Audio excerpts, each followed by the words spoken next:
Hello, folks. Sorry I'm a few minutes late. It's good to see you all. Gretchen, how are you?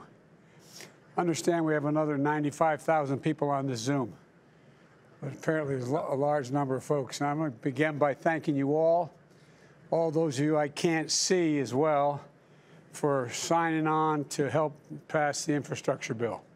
It mattered a lot. It's the first big bipartisan thing we've done in a long while, and I think it's long overdue. And it is great to see you all. Yesterday, the Senate passed the bipartisan infrastructure bill in no small part because of all of you, and a significant milestone in the road toward making what we all know are long overdue and much needed investments. As Gretchen, when she ran, said, just fix the roads, damn it, right? But we're going to do more than that this time around. I want to thank you for the work and for all of you and my administration with the members of Congress, with the media, to highlight the need to make these investments in our nation's infrastructure. As mayors, governors, tribal and county leaders, state and local officials, at every level, you know that there's no such thing as a Democratic road or a Republican bridge.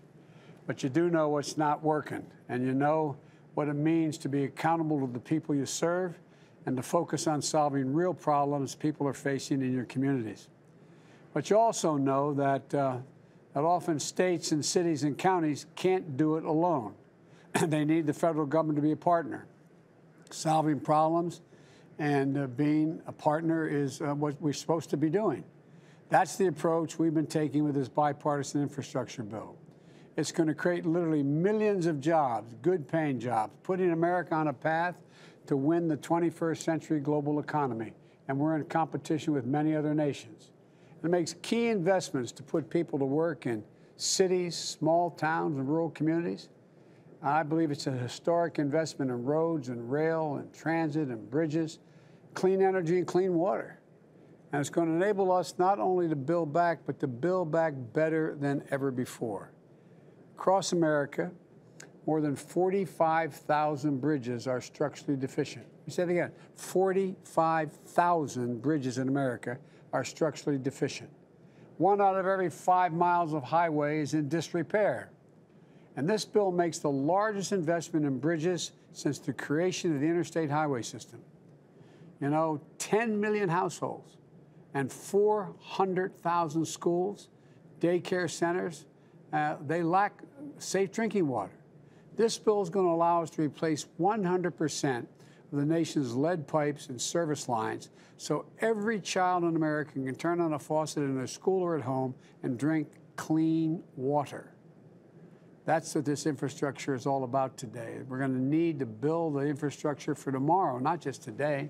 We've got to build back, not just what, well, I know you're tired of hearing me saying, but build back better than it was before we hit this god-awful circumstance we found ourselves in.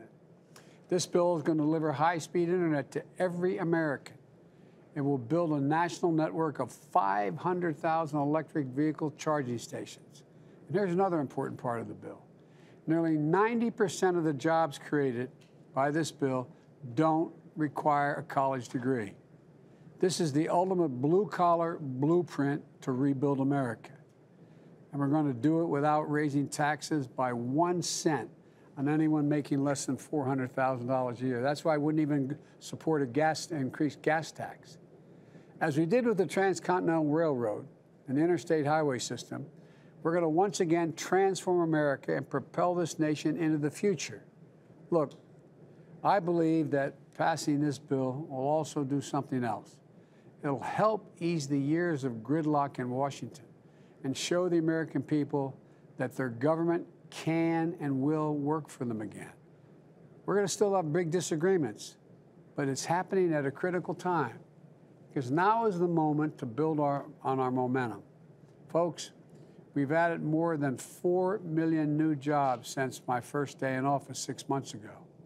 The unemployment rate is the lowest since the pandemic hit. We're delivering a tax cut to families with children every single month. And those who get their health insurance through the Affordable Care Act, we're covering more people, and we're able to do it at lower premiums by up to 40%.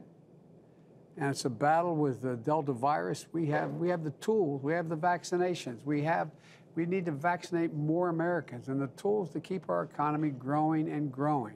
But we got to get more people vaccinated. I know you all know that well. We just have to act. And that's what I want to talk about today. I want to hear from you about these investments, what they're going to mean for your states and communities, what we could have done better if there's things we could have done, and why it is so urgent. And so let me start with Governor Whitmer. We all remember your campaign slogan, Gov, that when you've been focused on trying to fix the roads in your state since you took office. And what will this federal investments in Michigan roads and bridges mean to your state's economy and job creation? So, and then I want to hear from the rest of you, but I'll go one at a time if that's okay. Gretchen, fire away. All right. Thanks, Mr. President. I'm so glad to be here with you. It's my honor to be here as the governor of the great state of Michigan as we come together to make the largest infrastructure investment in American history. And Mr. President, you mentioned it, but I ran on fixing the damn roads. I remember. And you know what? And it's fixing the dams and roads. Don't think I haven't noticed that so many other governors and cabinet secretaries have been stealing that tagline. But of course, it's because it is true across the nation, right? Anyone can use that phrase, but just make sure that the mom in Flint who first said that to me back in 2018 gets a little bit of credit. You know, today I'm especially proud to have so many partners in Washington who share our mission to fix the damn roads. I want to thank you, Mr. President, and Vice President Harris for making infrastructure a real priority. And because of your leadership and dedication, countless families, communities, and small businesses in Michigan and across the country are going to benefit. I also want to thank all of the senators who worked across the aisle to get this done, including Michigan's own Senator Debbie Stabenow and Senator Gary Peters, who've been tireless champions for Michiganders. And I'm so glad to be here speaking alongside Mayor Dyer and Mayor Lumumba, Commissioner Hausman, and Chief Hoskin. This diverse group shows just how wide-ranging an impact that this bill is going to have. Now, the Infrastructure Investment and Jobs Act takes a big step toward helping Michigan modernize and develop the infrastructure we need to effectively connect our communities and continue our economic jumpstart. The bold package is going to create millions of good-paying jobs, fix our crumbling roads and bridges, help us build a clean, resilient energy grid, bolster public transportation, deliver clean drinking water to millions of families, and ensure every home has access to high-speed internet, which we know after the last year and a half is just truly a foundational and fundamental need. This landmark bill is going to be a game changer for us here in Michigan. We're estimated to receive $7.26 billion for roads and bridges here. That's $7.26 billion we can use to restore and rebuild our crumbling roads and bridges, saving drivers and small businesses money and time. That's $7.26 billion to make commutes or the drive to school, road trips up north, safer and smoother. The bill will also build out a national network of electric vehicle charging stations, helping Michigan's iconic auto industry turbocharge its transition to electric and continue leading the future of mobility. So that F-150 that you drove in Dearborn, Mr. President, or I know that the GM truck you drove the other day, that's how we need to have this infrastructure so that we can lead the world in advanced mobility. So this is a much needed investment in moving us towards an electric future, and it may be the momentum we need for bigger investments in the future. Now, our Senators Stabenow and Peters spearheaded a record $1 billion investment in the Great Lakes Restoration Initiative. It'll help us clean up and restore the beautiful freshwater lakes and preserve our picturesque peninsulas.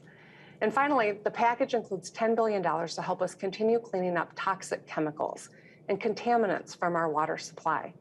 It includes $4 billion to help water utilities remove chemicals from their supply or to connect well owners to local systems, and another $5 billion to help small or disadvantaged communities tackle PFAS in drinking water. So I think this is setting the stage for future collaboration as well as this bill heads to the House and awaits final passage. We're going to keep working at the state level to make bold infrastructure investments as well. I got a $3.5 billion Rebuilding Michigan road bonding plan done. The year before last, 21 state highway construction projects are underway this summer, supporting 22,800 good paying jobs. And we're investing resources to make sure every Michigander can go about their day and get things done without worrying if they're going to blow a tire or crack an axle. And we're doing it while creating all these jobs in the process. So the economic and job creating potential of this Infrastructure and Jobs Act is huge. It's a big deal, as you would say. With this once in a generation investment, we can usher in a new era of prosperity and build back better from this pandemic, stronger than ever. So I'm grateful for your leadership, Mr. President. I'm excited about the prospect of this and what it's going to mean for every American, not some, not a few, but every one of us will benefit when we get this done. And I'm so glad to be with you today. Well, thank you. And by the way, you know, I think sort of breaking through this first big barrier in a bipartisan way, I really believe it doesn't make everything easy, but it does have a way, it has an effect on other things. I noticed you mentioned I had the 3 presidents of the 3 major American automobile companies, the UAW, and all the auto workers in my backyard here at the White House with their electric vehicles. The commitment is to get 40, I believe 50% of all our vehicles in America be electric vehicles, with 550,000 charging stations along the highways that are being repaired and, you know, or built. And, you know, that means for Michigan, if I'm looking at my notes here, you're going to receive $110 million for the expansion of EV charging networks. So I just think hopefully this makes people realize if the auto workers and the automobile executives can get together and form this kind of alliance, I think we're making some real progress. But thank you, Jennifer, for what you've done and continue to do.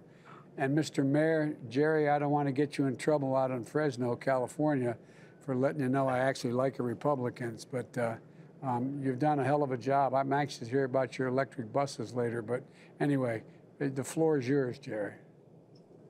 Thank you, Mr. President, for your leadership on this critical infrastructure package. You know, there are really many things to like about this infrastructure bill, beginning with bipartisan support. That always makes it easier on us at the local level, as you mentioned. And the last time I checked, both Republican and Democrats alike travel on our roadways and cross our bridges, use mass transit, and breathe the same air. So unfortunately, Fresno, along with Los Angeles, our neighbors to the south, have some of the worst air quality in the nation, which is why we're focused on transitioning to clean air buses in Fresno, as you mentioned. In fact, we rolled out our first 2 electric buses last week, thanks to a Federal Transportation Administration grant. Thank you, Mr. President, to your administration. And this bill, I believe, will accelerate those efforts here in Fresno. Second, as you know, Fresno is ground zero for California's high-speed rail efforts. And I'm proud to say that Fresno will be a host to the nation's first high-speed rail station right here in downtown Fresno. And so federal assistance is vital in order to complete this project. And I'm hopeful that this infrastructure bill will provide that financial support to us here in Fresno. And Fresno, like many cities, is in the midst of airport expansion with the addition of a new terminal at our Fresno Yosemite International Airport this coming year. And certainly this bill has the potential to expedite our airport expansion as well. And with the changing climate and drought conditions in California, we are facing on a weekly basis life-threatening wildfires that not only put our power grid in danger locally, but our firefighters as well. And this bill will strengthen our power grid by investing in it, which is vital in our region. And it's very important that we do so in order to avoid some of the rolling blackouts that we experience here in Fresno as a matter of routine. And lastly, unfortunately, and I'm not proud of this, but Fresno is number 2 in poverty in the state of California. We have a very poor valley, very poor region. Most of our jobs historically have been agricultural centric, although that is changing. And this infrastructure bill will create good, paying, meaningful jobs, which are desperately needed in Fresno and throughout our region, and allow us to build upon those agricultural jobs that we've been relying upon. So I just want to say, as the mayor of Fresno and as a Republican, I am very grateful for your leadership, Mr. President, on this infrastructure package, making it a priority with your administration, considering or taking into consideration input from state and local jurisdictions, as well as working diligently to pursue that bipartisan support. So thank you again, and we are here to assist and take advantage of that funding. Jared, thank you, Mr. Mayor. Look, I'm not being solicitous, but we kind of had Fresno in mind. I'm not joking, because the air quality, the where you sit, how tough it is for you there. And you know, all the things you mentioned have an impact, are going to allow you to have an impact on air quality. You know me because you're aware of it. I'm a big rail guy. We have more money in this area for high-speed rail than all the money we spent on setting up Amtrak. This is a gigantic investment. And you know as well as I do, when people can take a train from point A to point B, conveniently and faster than you can drive your vehicle, they take the train. We're talking about electric. We're talking about electric. We're not talking about diesels. We're talking about electric. And we're talking about being able to transform and impact on the air quality in your area because of the geographic location and the spot you're in. Also, with regard to the power grid, you know, you have seen more than most people in California. You've seen the impact that weather has on not being able to sustain the security of the power grid, whether it's bad weather or fires or whatever it is. And there's a lot of money in here, for making sure we can take care of the lines that carry the electricity, the lines that move it along. And one of the other pieces in here that I know you know about because you're already doing it is that, you know, your airport as well as the high-speed rail terminal, that also, there's money in here for airports. Republicans strongly supported it, as well as Democrats, because there's a lot that has to be done to modernize the airports, and that also has the impact of cutting down on air quality problems and the like. And so there's so much. And I understand you have 7 more electric buses on order, or you're thinking about getting another 7. We got some money for you. We got some money for you. Well, thank you, Mr. President. We actually have 7 more that are going to be coming online in 2022. So, and if you want to send us more, we'll take them. Well, by the way, it is really a big, big deal. And one of the things we're doing is we have provisions that we're trying to encourage the American manufacturers to actually generate and build the platforms for these electric buses. I was in Carolina looking at a factory where they're making not only school buses, but also you know, the regular transit systems that are electric based. It's phenomenal what's going on, but we have to make sure we have all the, you know, access to the various pieces of materials and minerals we need to produce them. But it's a big deal. So I'm going to be coming back to you and all of you to get help on making sure we continue to make these investments, because I view this as just starting, not the end. But this is gonna play out over the next 8 years, these investments. It's a lot of money. It's over $500 billion new money over those 8 years, and it's paid for. It's paid for. So thanks for what you're doing. And you know, I always joke with my friends, you know, being a mayor maybe is the toughest job in American politics. You know where you live, and you affect their everyday lives more than anybody. So I wish you the best of luck. Thank you, Mr. President. Mayor Labumba from Jackson, Mississippi. How you doing, pal? Good to see you again. Thanks for being so nice to my wife. Thank you, Mr. President. It's a pleasure to join you. It's a pleasure to join all of the amazing people on this call today. I want to express my gratitude not only to your administration, but towards the bipartisan effort that has led to this bill passing the Senate. I want to thank Senator Roger Wicker from Mississippi. He stepped up. Who stepped up and supported this effort. Mr. President, as you are well aware, the residents of Jackson, who I have the honor to serve, are greater than the sum of their challenges. And the city of Jackson is greater than the sum of its challenges, with amazing people and with a city which is pregnant with possibilities. But we do have real challenges which were reflected in our February storms, the consecutive storms that we faced that completely debilitated our water distribution system. These are challenges we have seen frequently and were reflected in a different fashion most recently in February. Because we have experienced hotter summers, colder winters, and more rain in the rainy season, it has had a detrimental impact on our aging and crumbling infrastructure. What it resulted in February was literally raw water screens that froze, making it difficult for water to get into our water treatment facility, consequently making it difficult for treated water to get out.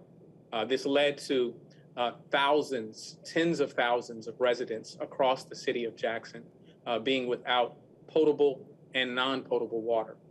This is more than just a matter of convenience. It is a matter of life and what people rely on. It's how people take their medication.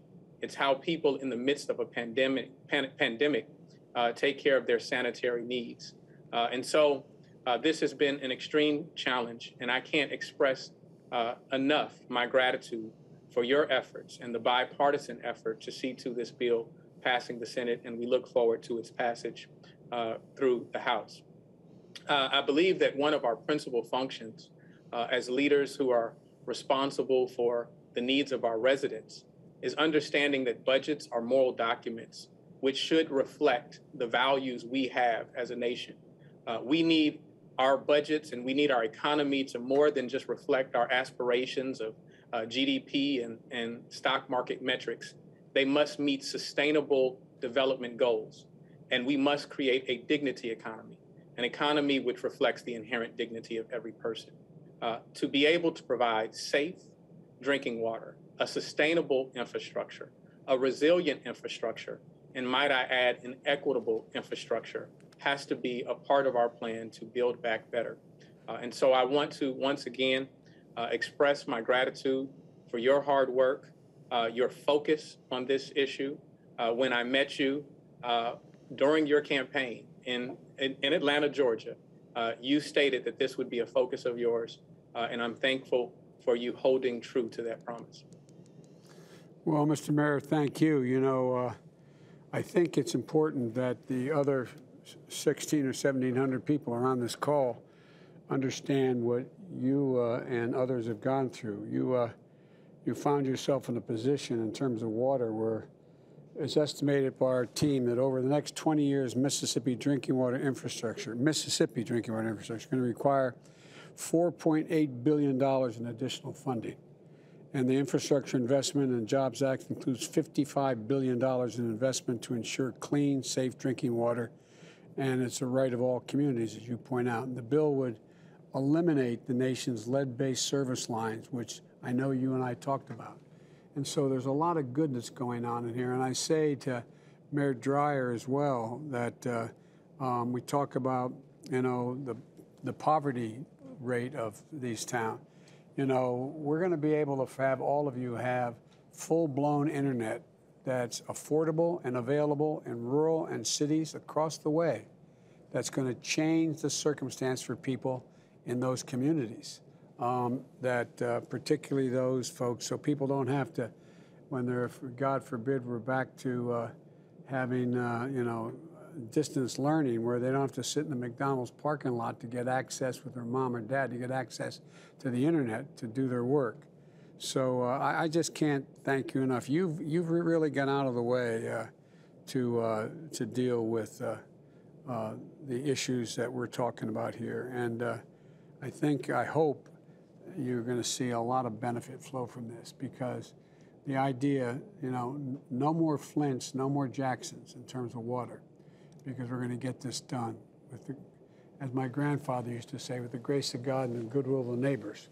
But we got also the entire United States Senate supporting it by 69 votes, and we're looking forward to it happening in the House as well. So thanks a lot, pal, and let us know what you need in this. If any of you, if any of it comes across as confusing. Now I know Liz Hausman of Fulton County Commissioner isn't going to be confused about anything, but Liz, I made a mistake saying that being mayor is the toughest. Maybe being a county commissioner is. You know why?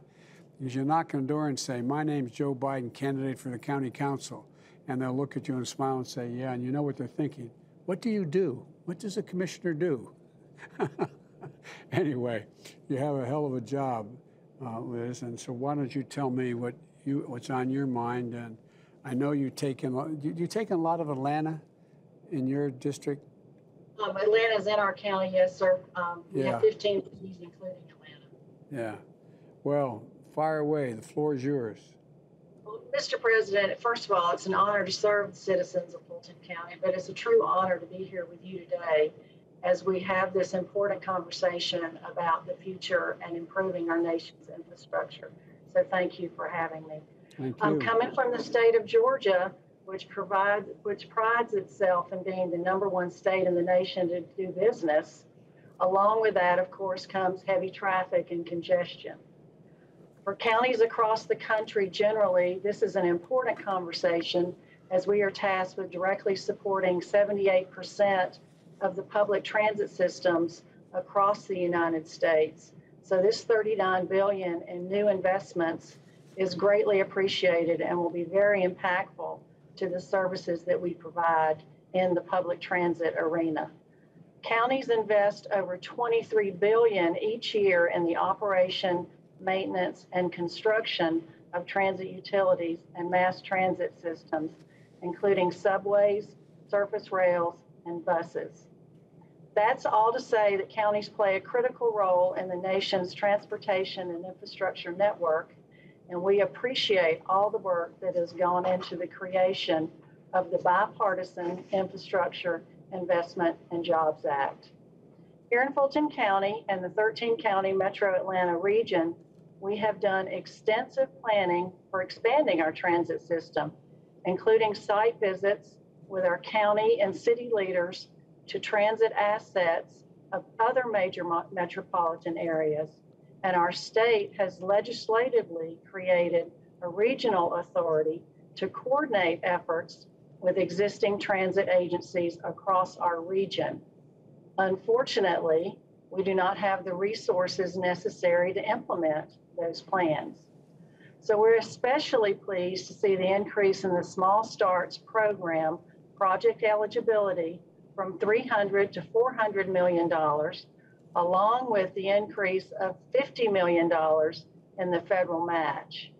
For Fulton County and Metro Atlanta, this means that many of our transit expansion projects will now be eligible to receive this expanded federal funding. The bottom line is that this bipartisan infrastructure package provides mobility options for our community, and the transit provisions provide connectivity, jobs, and sustainability for the growth that we know is coming. In Metro Atlanta alone, we expect to grow by 2 million people in the next 20 years. So we've long suffered with local governments being required to fund what really is a regional problem. Yeah. The reality is each county is limited to funding projects within our county borders, and our authority may stop at the county border, but our transportation needs do not. Absolutely. So we can't do it without the support and partnership of our state and federal government, and this bipartisan infrastructure package will help us do just that. So thank you very much.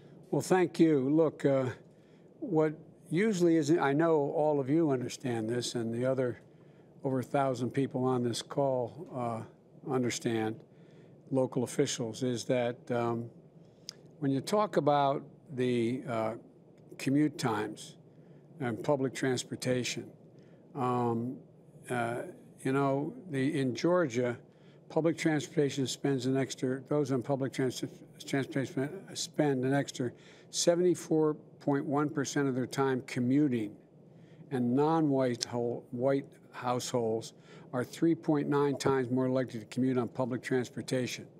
7% of the trains and other transit vehicles in the state are past their useful life.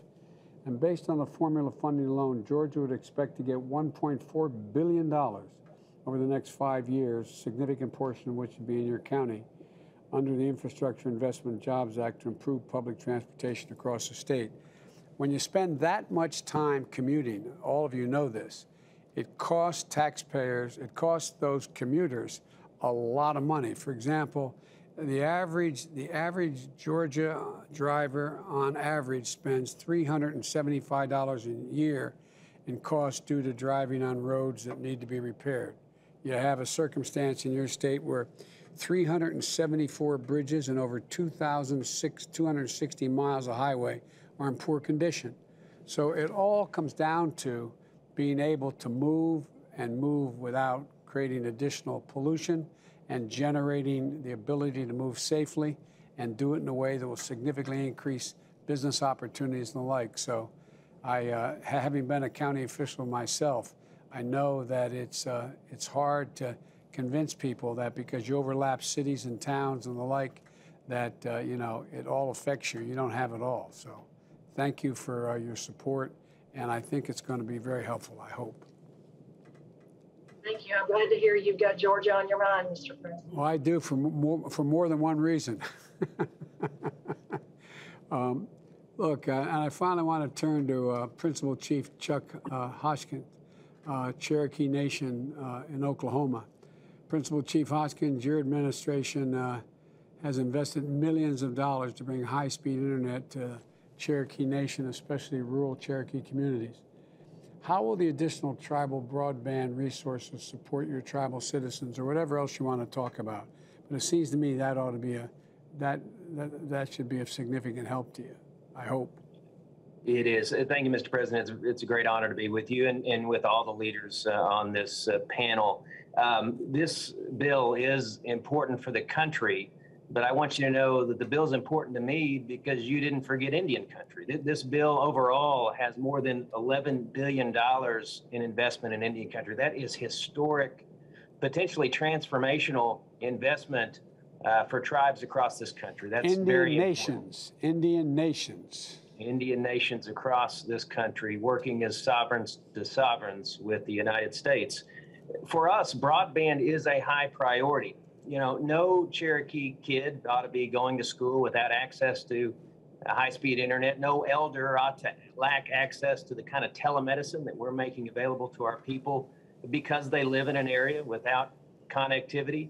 The entrepreneurs that we know are out there in some of our little communities and our bigger communities, they shouldn't miss opportunities to develop because they live in an area where they can't connect with the rest of the world. Cherokee families ought to be able to connect just like anyone else. And connectivity and broadband is important for the country. In Indian country, the problem is particularly difficult in the rural parts of Indian country in particular. So we're dealing with that at Cherokee Nation.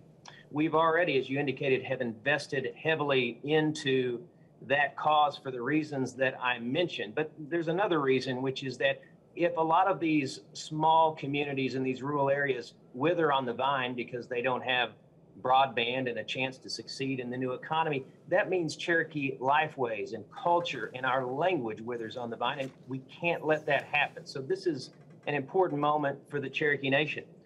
During COVID, what we found is what we already were concerned about, which is that when you have a lack of high-speed internet and you have the worst public health crisis in living memory, and students are having to change the way they learn, and elders are having to be more isolated, the families are having to socially distance from their fellow Cherokees, we know that it's more important than ever to stay connected. And what we found, we used a Department of Interior grant, and we found that 35 of our communities lacked connectivity, but we went right to work to stand up hotspots in those communities. We issued 11,000 hotspots to students and other Cherokees who needed them just to get us through. That was important. It was a significant investment, but it really is a drop in the bucket, Mr. President, of what we need as we went out and visited with these families. So we are applying for the Tribal Broadband Connectivity Grant through the United States Department of Commerce, the National Telecommunications and Information Administration. What this bill does is it injects $2 billion, more dollars into that program. It extends the life of the program by 4 years. That's going to let tribes like the Cherokee Nation that are already working on this to grab those dollars and put them immediately to work to scale up what I'm talking about. So those communities where we put up hotspots, we'll build out the infrastructure needed to make permanent connectivity in those communities. We'll make sure that those kids and those elders stay connected. And the other thing that your administration has done is its commitment to working and consulting in a meaningful manner with tribal nations. And that's why we have confidence when we work with your Department of Commerce that we can tailor these programs in a way that's flexible, that reflects what we need in our rural communities, in our Cherokee communities. We have great confidence in that. So it's as much about the respect as it is about the dollars. But the dollars, of course, are indispensable, and they are plentiful in this bill. We recently visited, Mr. President, an elderly family, some Cherokee elders that are fluent Cherokee speakers. They live in a little community called Bellefonte. They had told us that they actually didn't go to their telemedicine appointments during COVID when we had to keep our health facilities limited in terms of access because they didn't have connectivity. And we didn't know it. So we partnered with Starlink, and we have high-speed internet to their home. And so our Deputy Chief, Brian Warner, and I got on a virtual conference with them. They said they'd only seen something like that on TV. They never thought they would do it. It's opening up an entire world to them.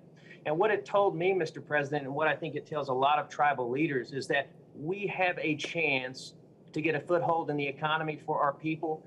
But this is very important. Those are fluent Cherokee speakers. If we don't succeed right now in connecting elders to kids, connecting schools, connecting healthcare, we will lose something that's irreplaceable. It's more irreplaceable than the economic development that we know this bill will generate. It's more important than anything, and that is Cherokee language and culture. When we look back, Mr. President, generations from now and know that we saved it, know that Cherokee language is thriving and that our economy is doing good and that our reservation is a place where there's prosperity, we're going to look back at this moment and we're going to see that we had this opportunity to make transformational change. We couldn't have done it without our federal partners. We're certainly proud of our leadership. We couldn't do it without this bill, I'm confident. And you have my great appreciation and admiration for that. Well, you have my appreciation. You don't owe me anything or nothing to appreciate. This is what we used to do when I first got to the Senate. We actually work with one another. And look, one of the things that affects tribal lands in my experience, not just Cherokee, but across the board, is that are significantly at risk for the effects of climate change. And infrastructure investments that we're talking about here is going to invest in everything from forest management to helping communities build resilience to wildfires and floods and everything from elevating buildings to roads to bridges, because we have to build back to where we know the minimum requirements are now, and we got to do it better. You can't build back to what it used to be. You used to be able to build back a road to what it was before it got flooded out. You can't do that anymore because the climate has changed so significantly already, and so you have to elevate. You have to move. You see what's happening on, at least in the East Coast, from Florida up to where I live, in Delaware and beyond, along the coast. You see the effects of the rising seas and buildings literally sinking or tilting and losing their ability to stand. I mean, it's a big deal, the things that are changing. And I think it's particularly, important in tribal lands, elevating buildings, roads, bridges, winterizing the power grid and the like. And so there's a lot to do that benefits everybody. You know, one of the points I want to make, and I'll get off my soapbox here, but, my observation of my years in public life have been that when ordinary folks do well, everybody does well. Everybody does well. The wealthy do very well. The upper middle class do very well. The middle class, I mean it sincerely. When it works from the middle out and the bottom up, everybody does well. And there's all kinds of studies from the great universities in your states demonstrating that that is the case. And so this is what this is about. And I think we have a real chance to deliver everything from clean drinking water to access to internets to roads that are not congested to dealing with the. I was up in, I think it was Wisconsin, and I was talking to a group of folks in a factory, and then I spoke afterwards, and they showed me around, and there were about a couple hundred people. And in front of me in this factory floor were the elected officials, the governor and other folks. And to my right were all the folks, both the hourly workers and the management. And I talked about this having safety provisions in it. And they all looked at me like, what the hell does that mean? And I said, I bet every one of you can name for me the intersections in your town and your city where the highest accident rate is, where the most pedestrians are hit, where bicyclists get killed, where there's accidents. And unison, not a joke. If there were 120 people there, 100 of them started shaking their heads. Yeah, we know. This does a lot of practical things, to change the environment that people live in. So, and there's a lot more to do, I know, and we still have to get it through the House and get things moving. But I want to thank you all for your time, your insight, and your continued leadership. And I want to thank you for. We're closer than we've ever been in a long time to making a once-in-a-generation investment. You know, this total investment in roads and highways is bigger than we did in Eisenhower's, interstate highway system. You know, this is the only analogies out there, and the vote to get it are similar. We started off with, the Erie Canal. We started off with moving people west. We started off the Intercontinental Railroad in the late 1800s. All kidding aside, we linked the coast. Then we came along and we had all the way up to Eisenhower's interstate highway system, which literally changed the way Americans live, changed the way we live and the way we've developed.